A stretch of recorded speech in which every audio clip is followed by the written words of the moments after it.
삶의 작은 일에도 그 마음을 알기 원하네. 그 길, 그 좁은 길로 가기 원해. 수요 성경 강해가 코로나19로 인해서 계속 모이지 못했는데 계속 지연되다 보니까 이후에 진행될 수요 성경 강해 주제들, 특별히 신천지의 요한계시록 해석 비판을 오래 할 수 없는 상태가 되기 때문에 사사기를 속히 끝내고 바로 신천지의 요한계시록 해석 비판을 하기 위해서 온라인으로 수요 성경 강의를 진행하도록 하겠습니다. 오늘은 6번째 시간으로 왕이 되고 싶은 기드온이란 주제로 사사기 8장을 함께 살펴보도록 하겠습니다. 오늘 살펴볼 8장의 내용을 미리 간략하게 살펴보면 이렇습니다. 세바와 살문나를 쫓아가는 기드온. 그런데 숫곳과 분회엘 사람들이 기드온과 300명의 사람들을 돕기를 거절합니다. 그래서 세바와 살문나를 사로잡은 기드온이 돌아오는 길에 숫곳과 분회엘 사람들을 징벌하는 내용이 나옵니다. 그리고 이스라엘 백성들이 기드온에게 왕이 되기를 요청하지만 기드온은 그것을 거부하는, 이것이 사사기 8장의 중요한 내용입니다. 이제 조금 더 자세하게 8장의 내용을 살펴보도록 하겠습니다. 먼저 그림을 보시면 이스라엘 백성들은 하롯셈에 집결을 하고요. 미디안 군대는 모레산에 집결을 합니다. 그리고 바로 여기에서 전쟁이 벌어지고 전투에서 패한 미디안 군대는 요단강을 건너서 도망치는데 바로 그 통로 가운데 그 숫곳과 분회엘 지역이 포함되는 거지요. 그래서 기드온과 300명의 사람들이 도망치는 미디안 군대를 쫓아가는 과정 속에서 그 중간에 있는 숫곳과 분회엘 성 사람들에게 도움을 요청하게 됩니다. 자, 4절 함께 읽어보겠습니다. 기드온과 그와 함께한 자 300명이 요단강에 이르러 건너고 비록 피곤하나 추격하며. 기드온과 300명의 용사라고 알려진, 우리가 지난번에 보았듯이 300명의 용사, 이 용사라는 표현은 성경에 없지요. 300명의 사람들. 그런데 성경은 기드온과 함께한 300명이라고 표현하고 있는데, 기드온은 자신과 함께하는 사람들을 300명에게 좀 떡을 달라, 배고프니까 도움을 요청합니다. 그런데 도움을 요청할 때 기드온이 자신과 함께한 300명의 사람들을 어떻게 표현하고 있느냐를 봐야 됩니다. 5절을 함께 읽겠습니다. 그가 숫곳 사람들에게 이르되 나를 따르는 백성이 피곤하니 청하건대 그들에게 떡덩이를 주라. 자, 기드온이 뭐라고 표현하고 있지요? 나를 따르는 백성. 기드온과 함께 있는 백성이라고 성경은 표현하는데, 기드온은 그 300명을 나를 따르는 백성이라고 표현하고 있습니다. 그런데 이 나를 따르는이라는 말의 문자적인 의미는 내 발 아래에 있는 백성입니다. 함께 있는 것과 내 발 아래에 있다는 건 완전히 다른 표현이지요. 기드온과 함께한 300명의 사람이 기드온의 부하로 전락된 것입니다. 이것이 기드온의 시각인 거예요. 300명을 바라보는 기드온의 시각이 변한 것입니다. 기드온과 함께하는 사람들이 아니라 이들은 내 발 아래에 있는 사람들이라고 기드온이 그들을 바라보고 있음을 우리는 알 수 있습니다. 그런데 이 숫곳의 방백들이 기드온의 이 요청, 배고프니 떡덩이를 좀 달라라고 하는 기드온의 요청을 거부합니다. 6절입니다. 함께 읽겠습니다. 숫곳의 방백들이 이르되 세바와 살문나의 손이 지금 내 손 안에 있다는 거냐? 어찌 우리가 내 군대에게 떡을 주겠느냐 하는지라. 못 주겠다는 거예요. 왜냐? 지금 너희가 세바와 살문나를 사로잡지 않았다. 아직은 끝나지 않았다. 라는 겁니다. 8절 보니까 분이엘 사람들의 대답도 숫곳 사람들의 대답과 같은지라. 숫곳과 분이엘 사람들이 떡덩이를 좀 달라는, 이들의 배고픔을 좀 해결해 달라는 기드온의 요청을 거부합니다. 거절합니다. 그 이유는 무엇일까요? 그 이유는 현실적인 이유입니다. 아직 전쟁이 끝나지 않은 상황에서 섣불리 기드온의 청을 들어주었다가는 잘못되면 심각한 피해를 입을 수 있기 때문에 이 분우엘과 숫곳의 사람들은 기드온의 요청을 거절한 것이지요. 그런데 어떤 목사님들이 이렇게 말씀을 하더라고요. 도와주지 않았기 때문에 이들은 믿음이 없는 백성들이고, 그래서 이들은 기드온의 손에 의해서 징벌을 받아 마땅하다 라고 어떤 분들은 이야기하는 것을 보았습니다. 그럴까요? 과연 떡덩이를 도와주지 않은, 이들의 배고픔을 해결해 주지 않은 그 죄가 이렇게 큰 고통을 받을 만한 죄인가? 그것은 좀 나중에 살펴보기로 하고요. 이렇게 숫곳과 분이엘 사람들이 도움을 거절하자 기드온은 이렇게 반응합니다. 7절입니다. 기드온이 이르되 그러면 여호와께서 세바와 살문나를 내 손에 넘겨주신 후에 내가 들과시와 찔레로 너희 살을 찢으리라. 살을 찢겠다는 거예요. 9절도 보시면 기드온이 또 분이엘 사람들에게 말하되 이르되 내가 평안히 돌아올 때에 이 망대를 헐리라. 내가 숫곳 사람들 너희들의 살을 찢고 분이엘 사람들 너희들의 망대를 헐겠다 라는 겁니다. 굉장히 참혹한 징벌을 예고합니다. 그리고 10절에서 14절까지는 기드온이 미디안 군대를 쫓아가서 남아있는 미디안의 자녀 군대를 물리치고 미디안의 두 왕 살문나와 세바를 사로잡아오는 내용을 이야기합니다. 그리고 기드온이 돌아오면서 그가 아까 이야기했듯이 숫곳과 분이엘 성 사람들을 무자비하게 공격합니다. 16절과 17절입니다. 그 성읍의 장로들을 붙잡아 들가시와 찔레로 숫곳 사람들을 징벌하고 분이엘 망대를 헐며 그 성읍 사람들을 죽이니라. 기드온은 자신이 말한 대로 숫곳 사람들과 분이엘 사람들을 징벌합니다.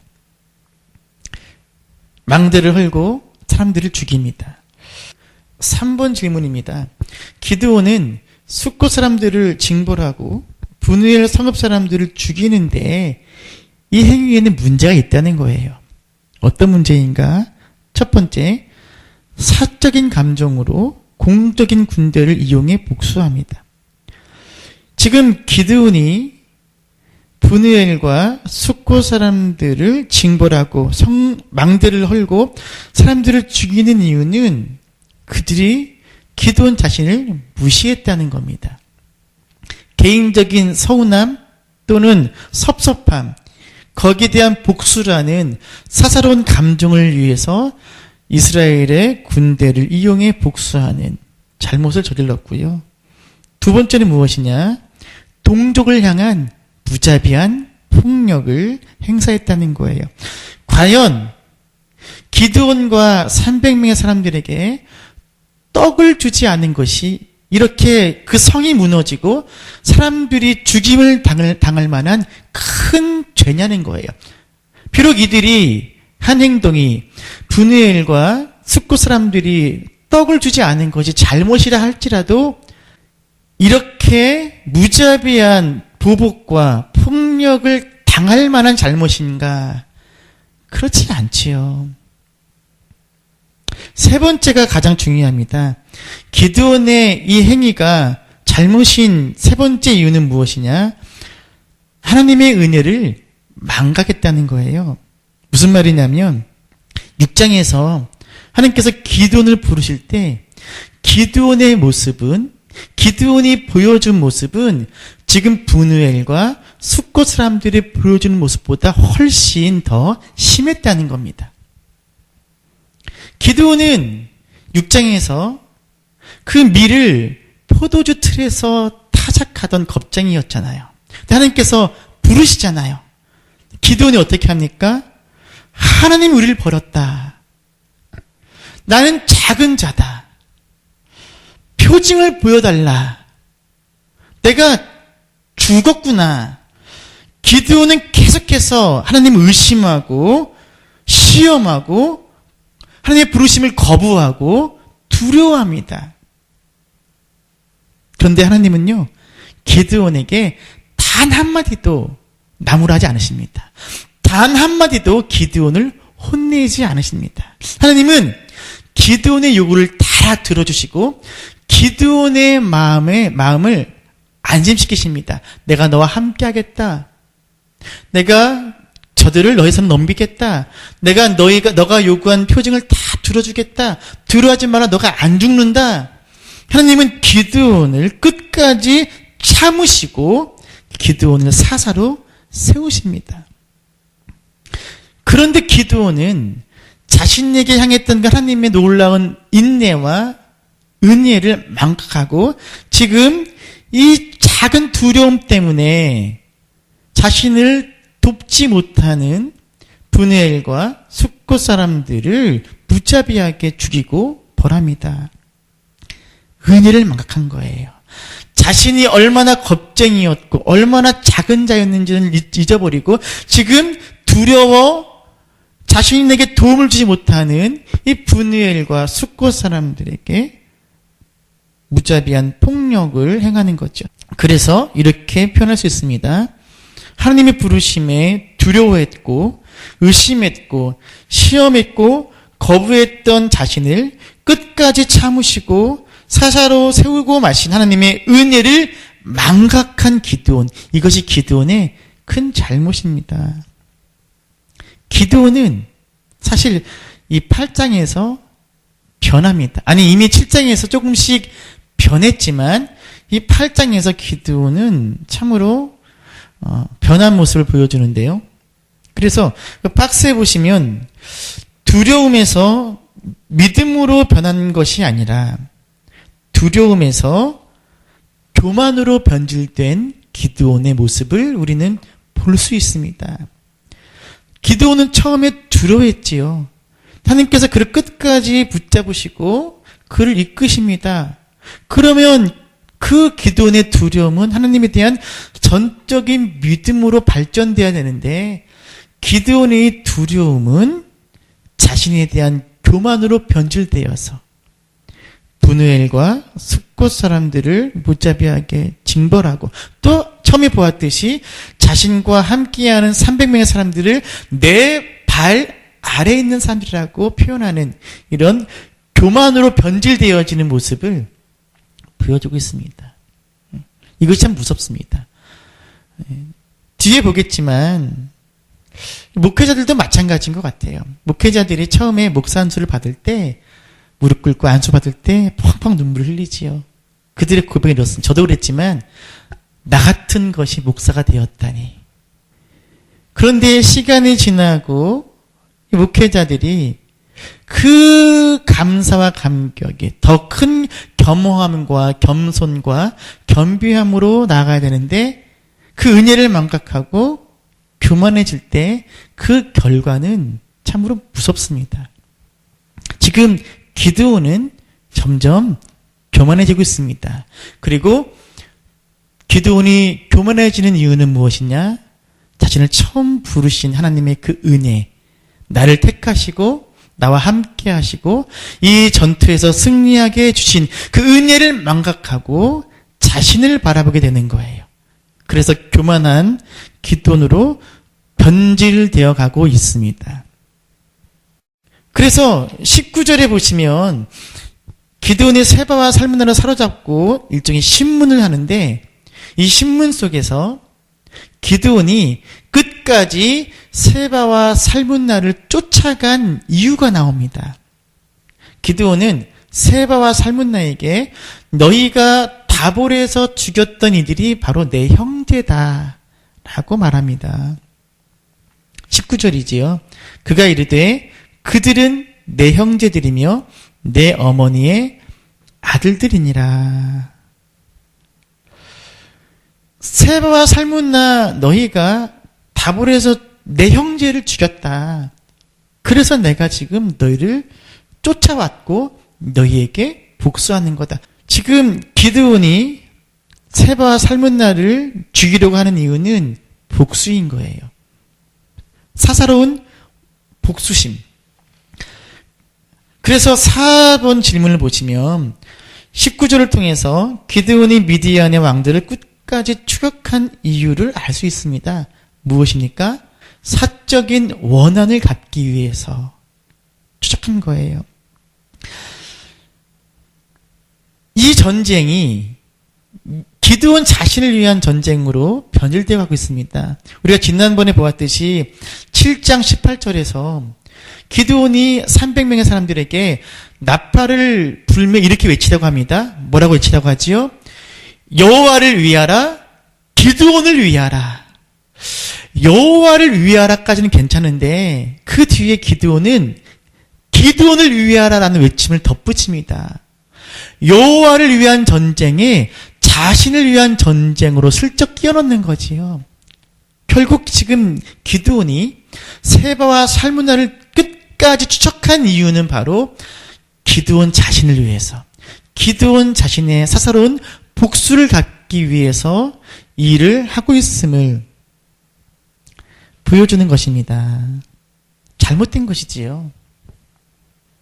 결국 기드온은 세바와 살문나를 죽이고 이제 이스라엘로 개선 장군이 되어서 돌아옵니다. 그리고 이스라엘 백성들은 기드온에게 무엇을 요구하냐면 왕이 되어달라고 요구합니다. 22절입니다.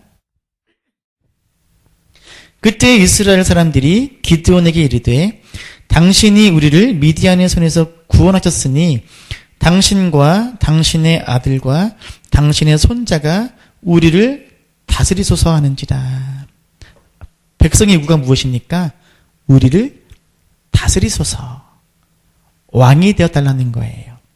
하나님께서는 왕을 세우지 않으시고 사사를 세워서 이스라엘을 다스리고 계시는데 우리를 다스리소서.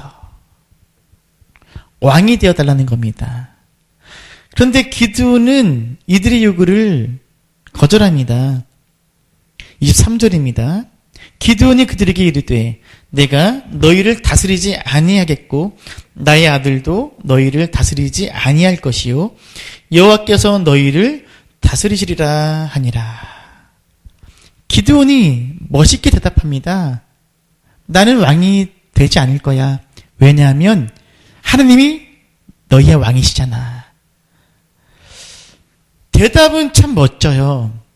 그런데 문제는 이어지는 기드온의 행동을 볼 때 이 기드온의 대답이 얼마나 진정성이 있었는지에 대한 의심이 든다는 겁니다. 왜냐하면 이렇게 왕이 되어달라는 이스라엘의 요청을 거부한 뒤에 기드온이 백성들에게 한 가지를 요청합니다. 그것이 무엇입니까? 24절입니다.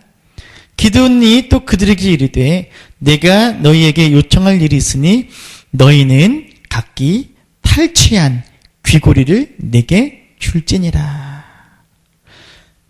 이스라엘 백성들이 갖고 있는 금 귀고리를 자신에게 달라는 거예요. 우리 이렇게 생각할 수 있습니다.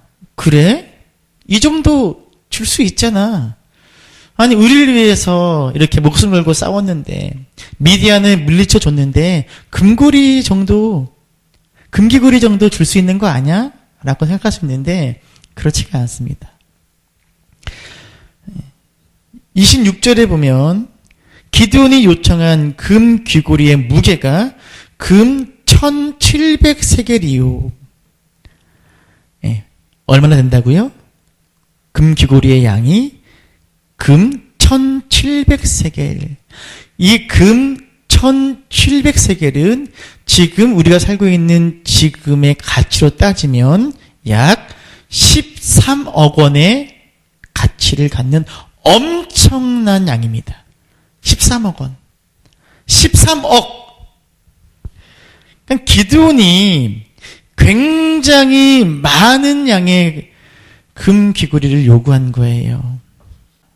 단순히 기드온이 수고했으니 거기에 대한 보답이라고 보기에는 과도한 양의 금을 요구한 것입니다. 그런데 금 귀고리만이 아닙니다. 26절 이어서 읽어볼까요? 그 외에 또 초승달 장식들과 폐물과 미디안 왕들이 입었던 자색 의복과 또 그 외에 그들의 낙타 목에 둘렀던 사슬이 있었더라. 미디안의 왕들이 입었던 옷, 그들이 했던 장식, 그들이 탔던 낙타의 사슬, 왕과 관련된 것들을 받은 거예요. 그러니까 지금 기드온은 왕이 되어달라는 요구는 거절했지만 거의 왕만이 누릴 수 있는 엄청난 양의 물질과 왕들이 입는 옷 또는 장신구 그리고 왕이 타는 동물의 사슬 등 왕과 관련된 것들을 요구해서 받는 거예요. 그래서 26절을 통해서 알 수 있는 기드온의 마음이 있습니다.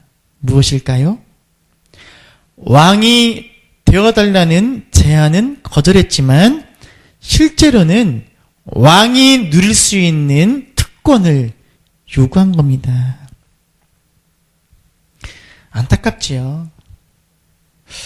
기드온은 하나님께서 택하셔서 하나님께서 세우신 사사로서의 사명을 감당했는데 마땅히 감당해야 될 그 사사의 직분을 수행하고 거기에 대한 대가를 요구하는 거예요. 그 대가가 왕과 같은 특권이라는 것이 문제입니다. 지금 기드온의 머릿속에는 왕이 떠나지 않고 있는 거예요. 기드온의 마음과 생각 속에 어느 순간 왕이라는 단어가 들어와 자리 잡은 거지요. 그 다음이 문제입니다. 기드온은 백성들이 모아준 엄청난 금, 이 금의 일부를 가지고 무엇을 만드느냐? 바로 에봇을 만듭니다. 27절입니다. 기드온이 그 금으로 에봇 하나를 만들어 자기의 성읍 오브라에 두었더니 자, 무엇을 만들어요? 에봇. 에봇은 대제사장이 입는 옷 중에 하나입니다. 대제사장은 여러 가지 옷을 입는데 이 파란색이 겉옷이고요. 이 겉옷 위에 조끼처럼 이렇게 입는 옷이 에봇이에요. 실로 소노와 만든 천이지요. 이 조끼같이 생긴 이 에봇 위에 이제 흉패와 띠를 두르는 건데 이 에봇, 조끼처럼 생긴 이 옷, 이것을 금으로 만들어서 자기 집에 둔 거예요. 왜요? 왜 그랬을까요? 그 이유는 이 에봇이 아마도 자기의 집을 지켜줄 것이라고 믿었던 것 같아요. 자기의 성읍에 두었다는 건 자기의 성읍을 위해, 내 가족을 위해, 나를 위해 이 에봇, 특별히 에봇을 입는 대제사장은 이스라엘 백성들을 위해서 일하는 존재잖아요. 그리고 그렇다면 이 에봇은 이스라엘 백성들을 위한 옷인데 지금 기드온은 자신의 가족 또는 자신의 성읍을 위해서 에봇을 금으로 만들어 자기의 집에 둔 것이지요. 자기의 성읍, 자기 가정을 위해서 금으로 에봇을 만들어 자기 집에 둔 이 행위가 어떤 문제를 야기시키느냐. 27절 그 다음 읽습니다.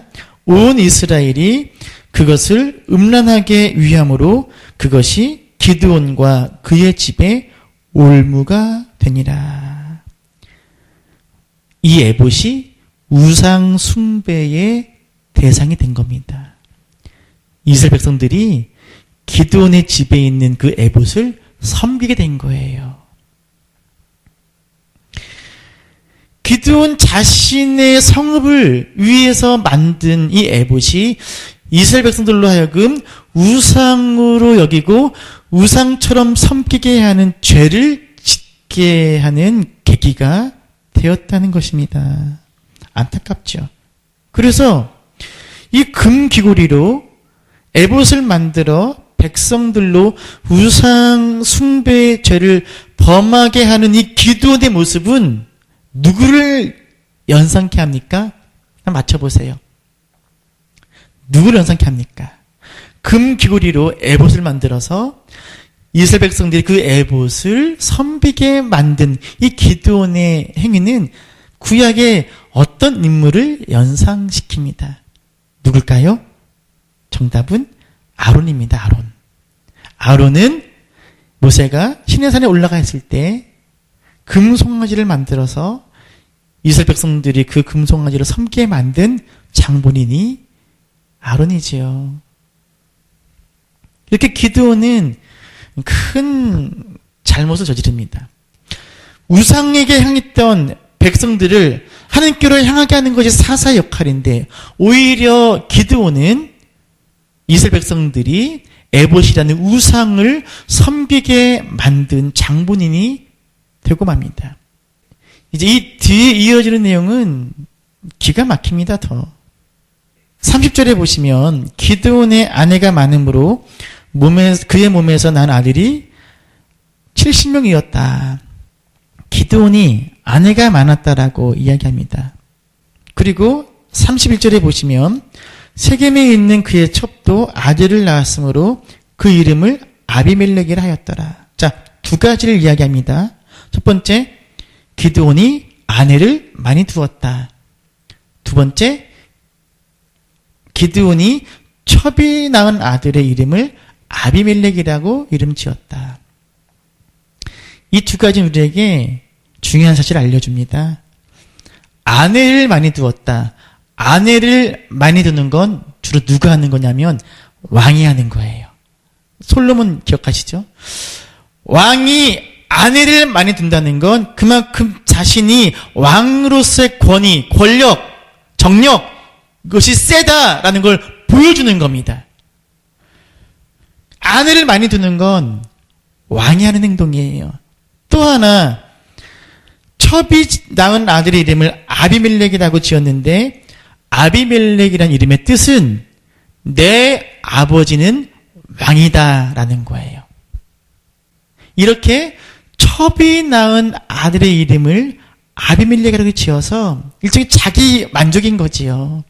자신이 왕이고 싶은 거예요. 왕이 되고 싶은 거예요. 첩의 아들의 이름을 아비멜렉이라고 지어서 그렇게라도 자신이 왕임을 보여주고 싶은 거지요.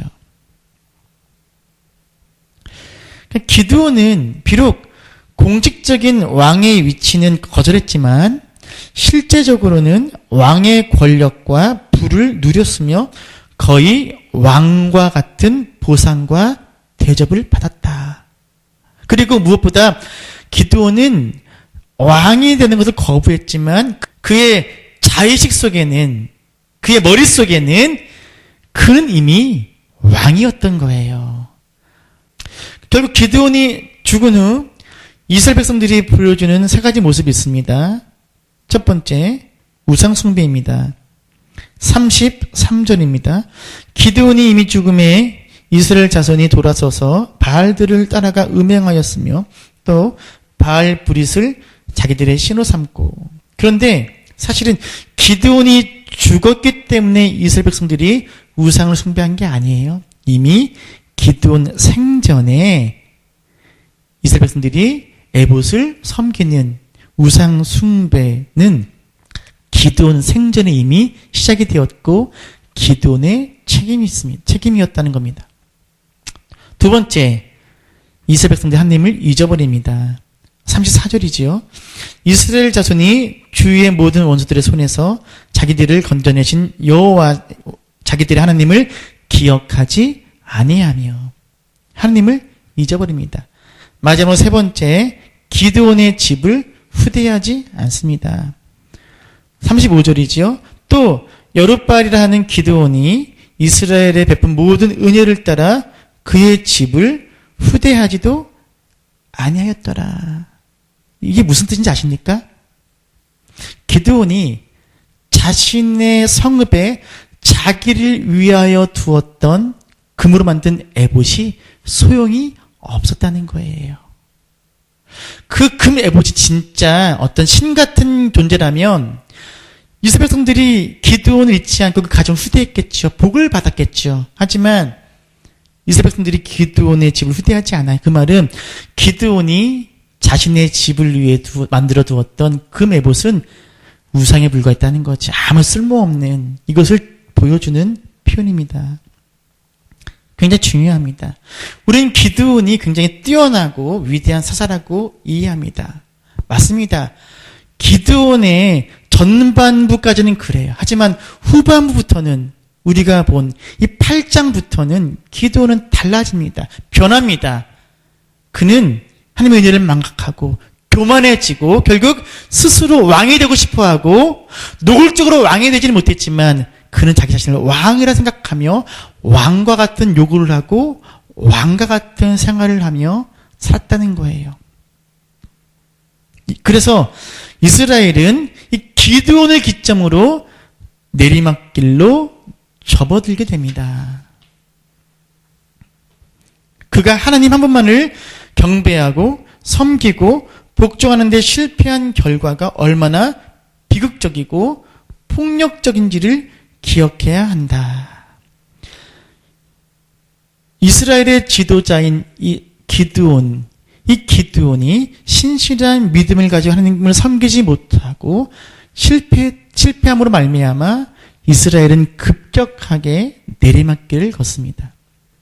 여러분, 이 기드온의 이야기는, 그리고 이 기드온 이야기의 안타까운 결말은 오늘날 이 한국 사회의 목회자들의 모습을 바라보게 합니다. 저를 비롯해서 한국교회 지도자들, 목회자들 깨어있고 엎드려서 하나님의 은혜를 기억하면서 겸손하고 겸허하게 자신의 사역을 감당하지 못하고 목회자들이 목이 뻣뻣해지고 교만해지고 높아지게 되고 교회와 성도들에게 마치 왕같이 대접받기를 원할 때 그 결과는 비참해요. 오늘날 한국 사회에서 기독교와 교회가 조롱과 손가락질, 지탄의 대상이 되고 있는 이유, 가장 큰 이유는 이렇게 기드온처럼 변질되어지고 교만해진, 자신을 하나님의 종이 아닌 왕으로 대접받고자 하는 바로 여기에 큰 이유가 있다는 것입니다. 여러분들께서 저를 비롯해서 이 땅의 많은 목회자들이 처음 하나님께로부터 부름받은 그 은혜를 기억하고 겸손하고 겸허하게 주님의 종으로서, 왕이 아닌 종으로서 주신 사명을 감당하게 해달라고 여러분께서 기도해 주셔야 합니다. 또한 목회자들뿐만이 아니라 여러분들도 주님께서 여러분을 택하시고 자녀 삼으시고 하나님께서 주신 그 사명들을 감당할 때 교만함이 아닌 겸손함으로 끝까지 주님을 향한 믿음과 주님을 향한 신실함으로 사명을 감당하는 신실한 종들 되시기를 이 시간 축원합니다. 신실한 주님의 종이 되기 위해 노력해야 됩니다. 결코 높아지면 안 됩니다. 결코 교만해지면 안 됩니다. 하나님의 사람들은 시간이 지나면 지날수록 더욱더 낮아지고 더욱더 엎드리고 더욱더 겸손해져야 합니다. 오늘 이 기도원의 모습을 거울 삼아 내 신앙과 내 삶의 모습을 돌아보는 여러분 될 수 있기를 소원합니다. 저 높이 솟은 산이 되기보다 여기 오름직한 동산이 되길 내가 아는 길만 비추기보다는 누군가의 길을 비춰준다면 내가 노래하듯이 또 내가 얘기하듯이 살길 난 그렇게 죽기 원하네. 삶의 한 절이라도 그분을 닮기 원하네. 사랑 그 높은 길로 가기 원하네.